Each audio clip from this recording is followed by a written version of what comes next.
In part two of the Igniter Kit, we took a look at the definition of the affinity groups, which we learned that they are formed together to do something like a small craft, skills, softball team, or a group of guys that just like to golf but start off with a devotion and then with a prayer. It was the first step in making a relationship that is not threatening. As we look through the curriculum driven groups, we learned that it's basically a study group, and we have been doing study groups for years, and the key is not to stay in these affinity or curriculum groups for a long time, but it's ultimately recommended to transition to transformation driven groups, which could be small groups. And like we said, a good example of a small group would be one that deals with the 5 questions, like the discipleship bands. That's put out by Seedbed, asking how's it with your soul. If you remember all those 5 questions. We also looked at the transformational driven groups, where participants actively discuss their current relationship with God. We learned that this is not curriculum driven, but it allows you to discuss what God has revealed to you this week, whether it be through glory sightings or whatever. What do you need to work on in your life to make you better? What do you need to work on, period? And what's stopping? What are the roadblocks that's holding you back? We also learned that this group exists to ensure that the churchgoer does not get lost in the work of the church and focuses on the soul and relationship with God. We also took a closer look at some of the smaller groups like discipleship, the Alpha program. They was available in different languages of the Spanish, Latin America, and Caribbean. We learned that it was also in Vietnamese Mandarin, the simplified version, or Cantonese traditional. So whatever groups you got, that if they speak these languages, there's like 40 some other languages that you can use. And again, we learned that this course is totally free and easily accessible on the web, and you can design this to fit your church's needs. And they offer several programs and series of the youth for the youth, university colleges, adults, married couples, and families and seniors. And they come out with a new program. And we also saw the 2 videos, one on the class meeting and the one of Amending Through Faith, which was put out by General Secretary, General Commission United Methodist Man Gil Hankey, about curbing domestic violence, especially towards women in abuse. And in part 3, we're going to talk in this video, the final part of the Igniter Kit. Again, like I said, we're going to finish looking at what's next, recreational ministries, strong missions, leadership focus, and rethinking the brand. So we're going to continue on with the next slide. I plan to talk very briefly about this slide, as we really need to get into the meat of this in small study groups. Transformation is where the meat is. We can meet, we can sing, we can do all of this. We can study for years and years, but until we deal with the transformation, sanctification in small group, it is real hard to get over some of this stuff, or the baggage as I call it. It is hard to get past some of the stuff and truly leave it behind. You can do that in a small group, or as we call a transformational group. But recreation ministries, you just don't take somebody into a transformation group. You have to make them first into a recreational minister first. You know what, guys? It's like this. You have to catch a fish before you can clean it. You can't clean a fish first. You have to track them. You got to get them interested. Any vehicle that you can use to get people interested, to connect them with you, your church, and Christ, recreational ministries, we have been doing this for years. Typically, there are churches that have a lot of strong mission opportunities. Do all the good you can, by all the means you can, in all the ways you can, in all the places you can. Now you see, many of the small churches across the conference do not have mission trips. But I know some of the larger churches that participate in a lot of missional trips is like Frankfurt First in the Bluegrass, Georgetown First. Even our conference has had small mission trips. I know, like since Bishop Fairley's been, we've been down to North Carolina to help with cleanup and stuff. They've gone other places.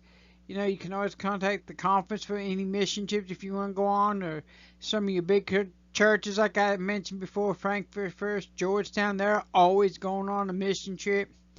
But see, smaller churches can partner with the larger churches that participate in mission trips or the conference office or for any opportunities. I know, like when Chad Brandt was at our church in Junction, we're a small church.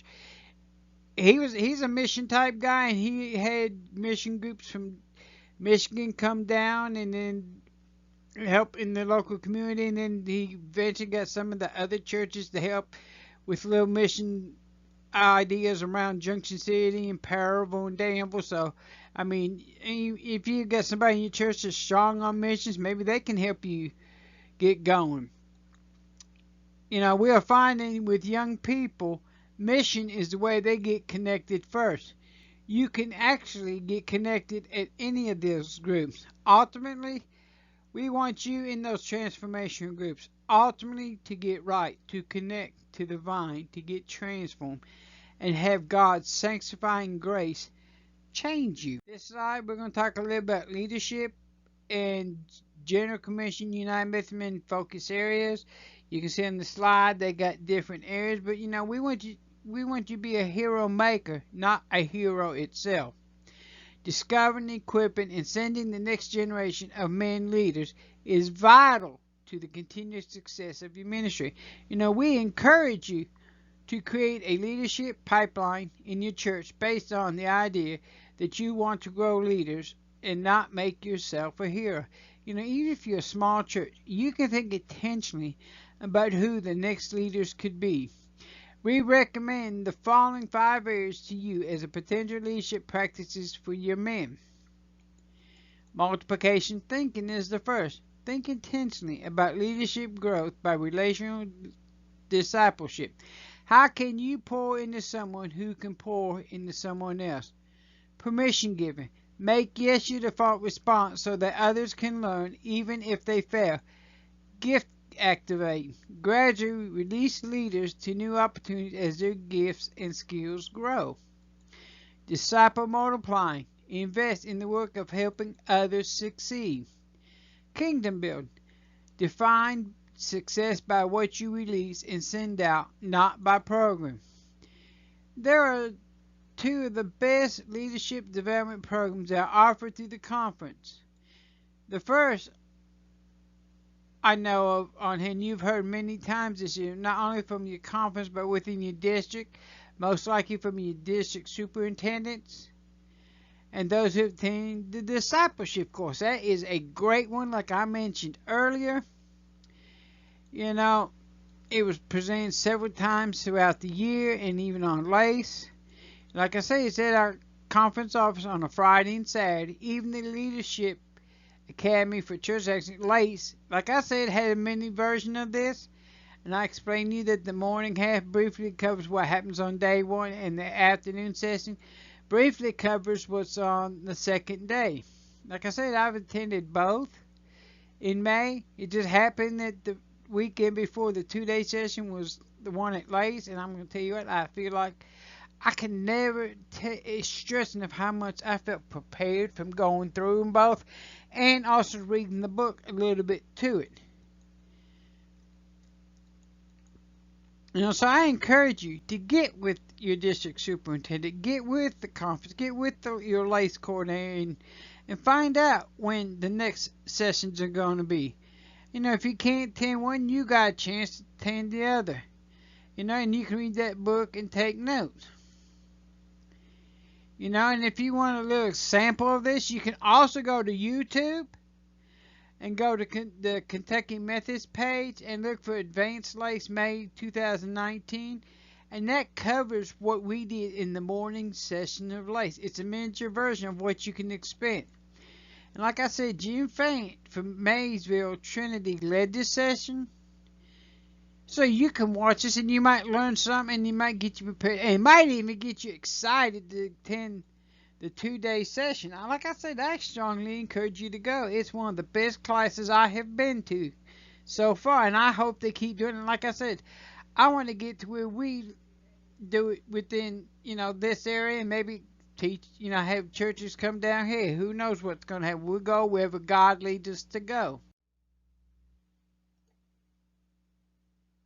The hard truth of today is that there are many pastors who are staying away from the United Methodist men. They are doing their own things by starting small groups. What we are looking at is the ministry of men. Our goal is to have two brands, like I said earlier. Our first brand is to continue with the United Methodist men for those who desire to be part of this group. The second brand will be men in ministry for those who will be a part of that group. The younger people have voiced their opinions of this to us, but like I said, and I'll read thousands of times, if you want to be a part of both groups, you can. I know if we go that way at Junction City eventually, I will be a part of both groups. I will be with the United Methodist men. I also will be with the men in ministry for the younger people, so I can pass on my knowledge and train them up as disciple makers. So what do men need? No matter what we call it, men need Jesus. We all need Jesus. All men have a God-shaped hole that only God can fill. In reality, they try to fill that with other things. Our mission is to make disciples of men, and be fishers of men. And like I say, one-on-one relationships are the key. To each one reach one. In the book How to Disciple Men from the National Coalition of Ministries to Men, edited by J. Paylighton, I guess that's how you say it, and David Moore, the foreword is written by Patrick Morley, again, one of the outstanding men that I've known and, through the Man in the Mirror series. Patrick Morley, again, is the founder and executive chairman of the Man in the Mirror, a ministry focused on helping every church disciple every man. He is the author of more than 20 books, including The Man in the Mirror and Pastoring Man. In the first paragraph of the foreword of Patrick Morley writes, "My favorite thing to do is getting to know men one-on-one over coffee or a meal. Over the last 4 decades, I have met thousands of men in this way. It has been my greatest honor and highest privilege in the ministry." Later in the foreword, Patrick Morley summarizes God's call to men as follows. God has given us a clear, simple prescription to bring men to maturity. That is, for mature men like Jim to take younger men like me under their wings and show them how to walk a Christian life. Why? Because it takes a man to teach a man how to be a man. The book How to Disciple Men is an extra resource that we recommend to you to help build the each one reach one culture within your ministry. Another resource is Patrick Morley's book is Pastoring Men. And on page 97 he writes, "I started praying for God to send me a man. On this following Sunday I saw Ken Moore, a friendly man, 30 years my senior. He greeted me once a week. We sought to become each other what we wanted our church and community to become. We still meet, and virtually everything I've done in the ministry was first discussed with Ken, including the Man in the Mirror Bible study and the Man in the Mirror ministry." And on page 241 of Pastoring Men, Patrick Morley discusses witnesses and provides a three-step approach. First, develop a rapport, again, like getting to know each other. Second, be relevant by speaking the language they understood. And third, recommend Jesus. The bottom line is that disciple making is a contact sport best accomplished in one-on-one relationship where trust is built, the truth is spoken, and Jesus is recommended. In the last reference is a wonderful study online provided by the Man in the Mirror titled Men Reaching Men.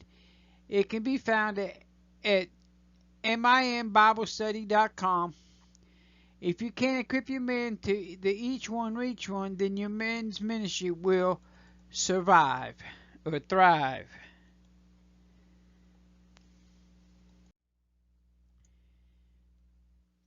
Our next tip is what we plan to do is take this Igniter Kit to all the districts, training everyone or anyone who is interested in learning more and in discipling men of your church, and hopefully create a newer active men's group across the conference, no matter what the age. Using some of the models for all the small groups, whether it is from the Igniter Kit or others that may come along the way. The Igniter training sessions are designed to help you understand and how to use the Igniter Kit and answer any questions you may have. The training sessions will be typically held on Saturday. We plan to conduct the sessions in the central location close to those who have signed up. It may be centered to some of the neighboring districts too, so you might be able to come and do it. Like if we ever had one here in Junction City, Southeast District is close by, and Lexington District is close by. Actually, Lexington District is across the street from us, basically on the other side of 127. And if you go down the road a little bit south, you go through Lexington District in Lincoln County into Casey County, and there you got Southeast District, so they're just as close. And currently we have only 3 active districts for United Methodist Men, and that's our Northern Kentucky District, Bluegrass District, and Southeast District. Our goal is to have the other 6 districts active in the future. So what are you waiting for? Let's get the ball rolling for the building up of God's kingdom and make disciples who make disciples. Now, if you like any more information about the Igniter Kit and training, or if you have any questions, you can always contact our conference president, Mark Stallions, at kyummpresident@gmail.com, or you can send me a quick note at bluedoc1968@gmail.com, and either I'll get back to you as quickly as I can, or I'll forward you on to Mark or Drew Oakley, and I'll let them answer whatever questions that you may have.